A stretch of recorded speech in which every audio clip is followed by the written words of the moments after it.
हूँ आपके साथ कीर्तिमान सिंह। सीधे लिए चलते हैं, आम आदमी पार्टी की प्रेस कॉन्फ्रेंस हो रही है। आप नेता जैस्मिन शाह संबोधित कर रहे हैं, क्या कुछ कहना सुनाते हैं आपको। हो रहा है कि कोर्ट के सामने कोर्ट के जज ने खुद ये माना कि सीबीआई जो कह रहा है और जो प्रमाण उसके पास है उसमें कोई तालमेल नहीं है।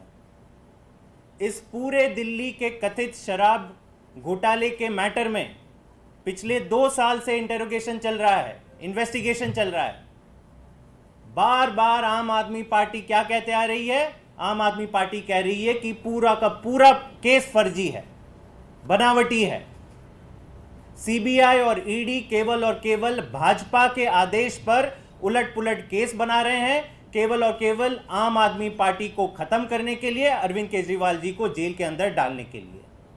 बार बार हमने तथ्यों के साथ बताया कैसे फर्जी गवाहों के आधार पर ईडी सीबीआई अपनी चार्जशीट फाइल कर रही है और आम आदमी पार्टी के तमाम लोगों को जेल के अंदर डाल रही है। आज भी जब कोर्ट में बहस चल रही थी तो सीबीआई ने क्या कहा? सीबीआई ने आउट ऑफ द ब्लू, उनके वकील ने एक स्टेटमेंट कहा कि अरविंद केजरीवाल जी ने इस मैटर से अपना पल्ला झाड़ दिया है, सारा का सारा दोष मनीष सिसोदिया के ऊपर डाल दिया है। जब यह सीबीआई ने कहा तो तुरंत अरविंद केजरीवाल जी खुद खड़े हुए और उन्होंने साफ कोर्ट के जज के सामने कहा कि जज साहब, सीबीआई पूरी की पूरी तरह से झूठ बोल रही है। यह मैंने कभी नहीं कहा, ऐसा स्टेटमेंट मैंने कभी नहीं दिया। और उन्होंने साफ कहा कि मनीष सिसोदिया निर्दोष है, मैं निर्दोष हूं और पूरी की पूरी आम आदमी पार्टी निर्दोष है।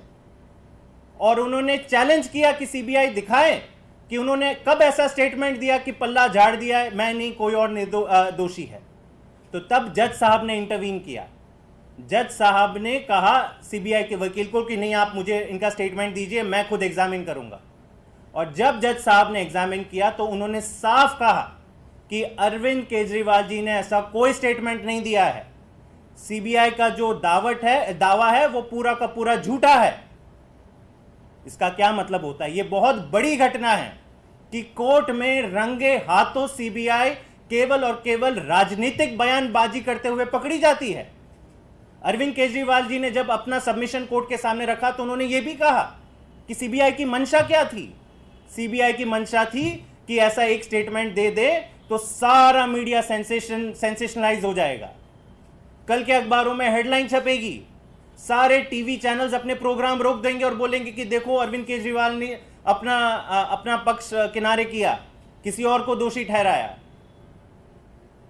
तो जज साहब ने यह माना कि सीबीआई ने पूरे गलत तरीके से यह अपना दावा किया है, इसमें कोई सच्चाई नहीं है। और फाइनली जो शुरुआत से आम आदमी पार्टी कहते आ रही है कि भाजपा के राज के अंदर ईडी और सीबीआई का प्रयोग केवल और केवल मीडिया मैनेज करने के लिए, मीडिया को सेंसेशनलाइज करने के लिए किया जा रहा है, आम आदमी पार्टी की छवि बिगाड़ने के लिए किया जा रहा है, अरविंद केजरीवाल जी की, मनीष सिसोदिया की, सारे हमारे नेताओं की छवि बिगाड़ने के लिए किया जा रहा है, वो आज सच साबित हुआ।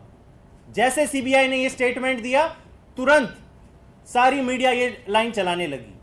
लेकिन फिर जब जज साहब ने कहा तो मैं मीडिया के दोस्तों का भी धन्यवाद करता हूं कि आपने ये सच्चाई भी देश के सामने रखी कि जज साहब ने साफ साफ कहा कि सीबीआई झूठ बोल रहा है, अरविंद केजरीवाल जी ने ऐसा कोई बयान नहीं दिया।